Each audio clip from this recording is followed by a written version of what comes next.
تو اگر وہ بند کر رہا ہے ایران، یعنی پہلے تو ایران کہتا رہا ہے لیکن اب باقاعدہ طور پر اس کو بند کر دیا گیا، اس کا مطلب یہ ہے کہ کچھ ایسا ضرور ہوا ہے کہ جس سے ایران کو دکھ پہنچا ہے۔ یعنی خلیجی ممالک کے اندر رہنے والے جو لوگ ہیں ان کے تاثرات ایک الگ ہیں، لیکن پاکستان کے اندر ایک عجیب سی بات یہ ہے کہ یہاں پر کچھ مذہبی بہروپی یا وہ لوگ کہ جو بغض ایران کے اندر ان کی ساری پالیسی اور ساری گفتگو ان کی اسی کے اوپر ہوتی ہے، مسلمانوں کو لڑانے کے اندر حسد اور کینہ ہے۔ یہ حسد کرتے ہیں شیعوں سے، ان کی حسد ہے۔ بسم اللہ والصلاة والسلام علی رسول اللہ وآلہ وعلا۔ السلام علیکم ورحمۃ اللہ وبرکاتہ۔ دوستو، آج شام سے بلکہ دن بھر سے یہ دعویٰ کیا جا رہا ہے کہ ایران کے رہبر سپریم لیڈر جناب آیت اللہ خامنئی صاحب ان کو شہید کر دیا گیا ہے۔ اسرائیلی وزیر اعظم نیتن یاہو نے بھی یہ بیان دیا ہے کہ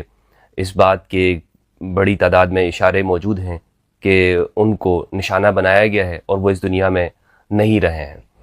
اس خبر میں کتنی صداقت ہے اور اس حوالے سے اگر خدا نخواستہ ایسا ہو گیا تو خطے کے اوپر اس کے کتنے تباکن اثرات ہوں گے، آج ہم اس ویڈیو میں گفتگو کریں گے۔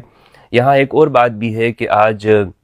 آپ نے یہ دیکھا کہ جب سے ایران کے اوپر یہ حملہ ہوا ہے اور یہ واقعات ہوئے ہیں، اس کے بعد ایران نے کچھ جواب دیا ہے اور اس کے نتیجے میں جو اس پر حملہ ہوا تو لازمی بات ہے، ایران کا کہنا یہ ہے کہ چونکہ ہمارے ساتھ امریکہ کا کوئی بارڈر نہیں لگتا ہے، نہ اس کی زمین لگتی ہے، تو جہاں پر اس کے مفادات ہوں گے ہم وہاں پر اس کا جواب دیں گے۔ لیکن یہاں ہم نے دیکھا کہ جو ویڈیوز سوشل میڈیا پر آئی ہیں اس میں جن جن جگہوں پر ایران نے جواب دیا ہے، وہاں کے لوگوں کے جو تاثرات تھے وہ بھی ویڈیو کی شکل میں سب پورے سوشل میڈیا کے اوپر موجود ہیں۔ یعنی خلیجی ممالک کے اندر رہنے والے جو لوگ ہیں ان کے تاثرات ایک الگ ہیں، لیکن پاکستان کے اندر ایک عجیب سی بات یہ ہے کہ یہاں پر کچھ مذہبی بہروپی یا وہ لوگ کہ جو بغض ایران کے اندر ان کی ساری پالیسی اور ساری گفتگو ان کی اسی کے اوپر ہوتی ہے، مسلمانوں کو لڑانے کے اندر ایسا لگ رہا ہے کہ گویا کہ ان کے سینوں کے اوپر یہ ایران نے کوئی کارروائی کر دی ہو، اور یعنی خلیجی ممالک کے اندر لوگ خوشی کا اظہار کر رہے ہیں اور ان کے پاس ماتم ہو رہا ہے، اور یہ ایسے منافقانہ قسم کے بیانات سامنے آ رہے ہیں کہ جو سوشل میڈیا کے اوپر بھرمار موجود ہے۔ ویسے تو وہ گلے پھاڑ پھاڑ کے تقریریں کر رہے ہوتے ہیں کہ امریکہ یہ، اسرائیل یہ، ہندوستان یہ، لیکن کبھی بھی عملی طور پر ان کی طرف سے کوئی ایسا اقدام نظر نہیں آتا ہے کہ جو نظر آئے کہ وہ اپنے دعووں کے اندر سچے ہیں۔ تو میں نے کئی ایکس کے اوپر پوسٹیں دیکھی ہیں، تو کچھ مولوی حضرات، یا مولوی تو کیا، ان کو آپ ایک باضمیر انسان بھی نہیں کہہ سکتے، خیر، لیکن بہرحال پھر بھی ایک بڑی بات ہمارے سامنے یہ آتی ہے کہ ایسے موقعوں کے اوپر یہ تکفیری انتہا پسند جو مسلمانوں کی تکفیر کرتے ہیں، یہ کہتے ہوئے دکھائی دیتے ہیں کہ جناب ایران نے تو عرب ملکوں کے اوپر حملہ کر دیا، ایران نے یہ کر دیا، اور ایران نے اسے چاہیے تھا کہ وہ فلاں جگہ پر جواب دیتا، لیکن اس نے تو مسلمانوں کے ساتھ دغا کیا ہے، وغیرہ وغیرہ۔ تو اب یہ ان لوگوں کا رویہ ایسا کیوں ہے؟ ان لوگوں کا رویہ ایک لفظ کے اندر میں آپ سے کہنا چاہوں گا کہ ان کا رویہ صرف اور صرف حسد اور کینہ ہے۔ یہ حسد کرتے ہیں شیعوں سے، ان کی حسد ہے، کیونکہ خود نیک کام نہیں کر سکتے اور اپنی ان باتوں کے اوپر کہ جو انہوں نے وہ کام کیے نہیں ہوتے ہیں، اور یہ تعریف کے عادی ہو چکے ہیں، یہ اپنی تعریف کے، القابات کے یہ عادی ہو گئے ہیں، ان کے منہ کو وہ چیز لگ گئی ہے کہ جو حسد کی بیماری ہے ان کے سینوں کے اندر۔ تو میں یہ بتانا چاہتا ہوں کہ ایران پر اس حملے کے حوالے سے رشیا اور چائنا اور دیگر ممالک کے کیا بیانات آئے ہیں اور کن کن ممالک نے اس کی مذمت کی ہے۔ رشیا نے اس کی بالکل واضح الفاظ کے اندر مذمت کی ہے۔ رشیا کے جو وزارت خارجہ ہے وہاں سے بیان جاری ہوا ہے کہ ایران ایک مستقل، ایک قابل احترام کنٹری ہے اور اقوام متحدہ کا حصہ ہے، اور اس کے اوپر اس طرح کا حملہ یہ ایک اس کی سلامتی کے خلاف ہے۔ رشیا نے اپنی تمام جو ایئر لائنز تھی جو ایران جانے والی تھی اور اسی طرح جو مشرق وسطیٰ کے ممالک جانے والی تھی، ان سب کو بند کر دیا ہے تاحکم ثانی۔ اسی طرح چائنا نے بھی اس واقعے کی بھرپور انداز کے اندر مذمت کی ہے اور اس کا کہنا ہے کہ ایران کی سالمیت کے خلاف یہ سب کچھ ہوا ہے۔ ترکی کے جو صدر ہے رجب طیب اردگان، انہوں نے بھی اس کی مذمت کی ہے اور یہ بھی کہا ہے کہ یہ ایران کے خلاف ایک جارحیت ہے، لیکن ساتھ میں ہی انہوں نے یہ بھی کہا ہے کہ جو ایران نے جواب دیا ہے جن عرب ممالک کے اندر موجود جو بیسز ہیں، تو یہ بھی قابل مذمت ہے۔ تو ان کے ایک ملے جلے تاثرات ہیں۔ پاکستان نے ایران پر ہوئے حملے کی مذمت کی ہے، جو پاکستان کی وزارت خارجہ سے باقاعدہ طور پر بیان جاری ہوا ہے، اس کے اندر یہی کہا گیا ہے کہ ہم اس واقعے کی مذمت کرتے ہیں۔ جہاں تک تعلق ہے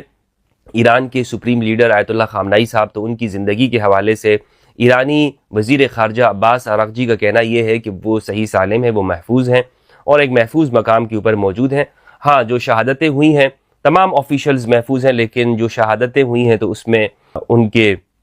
جو کمانڈرز ہیں 2 ان کا نام لیا ہے وہ شہید ہوئے ہیں، باقی تمام محفوظ ہیں. لیکن کچھ جو ایرانی آفیشلز ہیں انہوں نے مختلف ٹی وی چینلز کے اوپر جو انٹرویو دیا ہے، گفتگو کی ہے اس حوالے سے، تو بعض نے کہا ہے کہ وہ اس بات سے لاعلم ہیں کہ وہ ان کی زندگی کے حوالے سے. کچھ نے یہ تک کہا ہے کہ وہ باقاعدہ اس تمام عمل کی، اس آپریشن کی وہ نگرانی کر رہے ہیں، خود دیکھ رہے ہیں، اور وہ اس آپریشن روم کے اندر باقاعدہ طور پر موجود ہیں. لیکن دوستو ان سب کے جو واقف ہو، ان کو دیکھتا ہو، ایرانیوں کی جب یہ بات کرتے ہیں، گفتگو کرتے ہیں، خاص طور پر جب ان کے اوپر اس طرح کی کسی سچویشن سے یہ لوگ گزرتے ہیں، تو ان کا جو جواب دینے کا انداز ہوتا ہے آج قدرے مختلف نظر آ رہا ہے. اور ایسے لگ رہا ہے کہ ایرانی ان کو بہت دکھ پہنچا ہے، اور کچھ ایسا ضرور ہوا ہے کہ جس نے ایرانیوں کو اس حد تک مجبور کیا کہ انہوں نے ابنائے ہرمز کو بند کر دیا ہے. ابنائے ہرمز دوستو وہ پٹی ہے کہ جو تنگ پٹی ہے، جس تقریباً 18 کلومیٹر، ویسے تو اس کی چوڑائی تقریباً کوئی 35 کلومیٹر تک ہے، لیکن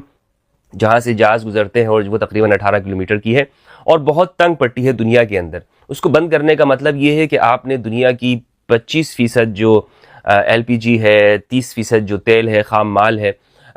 خام جو تیل ہوتا ہے، اس کو آپ نے روک دیا ہے. اور اس سے کرائسس جو تیل کی کمی ہے اور اس کے اندر اضافہ ہوگا، اسٹاک مارکیٹ گرے گی، اور دنیا کے مختلف ممالک کے اوپر اس کا اثر ہوگا، خود ایران کے اوپر بھی ہوگا. لیکن اتنا بڑا اقدام جو ایرانی اٹھا رہے ہیں تو یہ ویسے نہیں ہے. یعنی آپ یہ دیکھیں کہ اس میں ایک اور خطرہ بھی سروں کے اوپر منڈلا رہا ہے، اور اللہ سبحانہ و تعالیٰ سے خیر مانگنا چاہیے کہ ایران نے جو جواب دیا ہے امارات، سعودی عرب کے شہر ریاض اور بحرین، قطر، کویت، ان ممالک کے اوپر، تو ایسا لگ رہا ہے کہ یہ تمام ممالک جو کہ مسلمانوں کی بدخواہ ہیں، ان کا چاہنا ہی یہی ہے کہ مسلمان آپس میں لڑ پڑیں. تو اب ہونا یعنی کچھ ایسا ہونے والا ہے کہ ممکن ہے کہ امارات باقاعدہ طور پر امریکہ کو اڈے دے سکتا ہے، ممکن ہے کہ وہ بھی اس کے اندر ایران کے اوپر حملہ آور ہو جائے. تو اگر ایسا ہوا میرے بھائیوں تو یہ ایک بہت بری خبر ہوگی مسلمانوں کے لیے، پوری انسانیت کے لیے. اس میں آپ دیکھیں نا کہ جو مذمت کی ہے تو زہران ممدانی جو ہیں، انہوں نے، جو نیو یارک کے میئر ہیں، انہوں نے کھلے لفظوں کے اندر اس کی مذمت کی ہے. یعنی ایک انسان ایسا ہونا چاہیے. تو اب یعنی اس کے اثرات بہت دور تک جائیں گے. اگر یہ خبر سچی ثابت ہو جاتی ہے کہ ایرانی مرشد اعلیٰ سپریم لیڈر خامنہئی صاحب کو واقعی اس میں نشانہ بنے ہیں،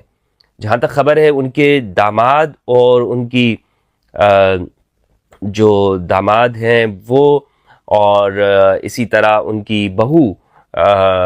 وہ اس کے اندر نشانہ بنے ہیں اور ان کی شہادت ہوئی ہے، اور ان کے گھر کے کچھ افراد شہید ہوئے ہیں. اب اللہ سبحانہ و تعالیٰ بہتر جانتا ہے کہ حالات کہاں تک ہیں اور یہ خبر کہاں تک سچی ہے یا فیک ہے. پہلے بھی اس طرح کی خبریں یہ لوگ پھیلاتے رہے ہیں اور کہتے رہے ہیں کہ جناب، پہلے تو یہ تک کہا گیا روئٹرز کی طرف سے، میرا خیال میں رائٹرز کی طرف سے، کہ جو ایران کے سپریم لیڈر ہیں وہ اپنا ملک چھوڑنے کے لیے اور چلے گئے ہیں اور رشیا میں جا پہنچے ہیں وغیرہ وغیرہ.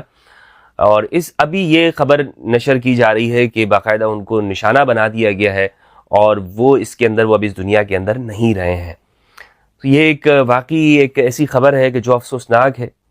کیونکہ دیکھیں کہ اس وقت میں ایران اگر خطرے میں پڑ جاتا ہے، خدا نخواستہ،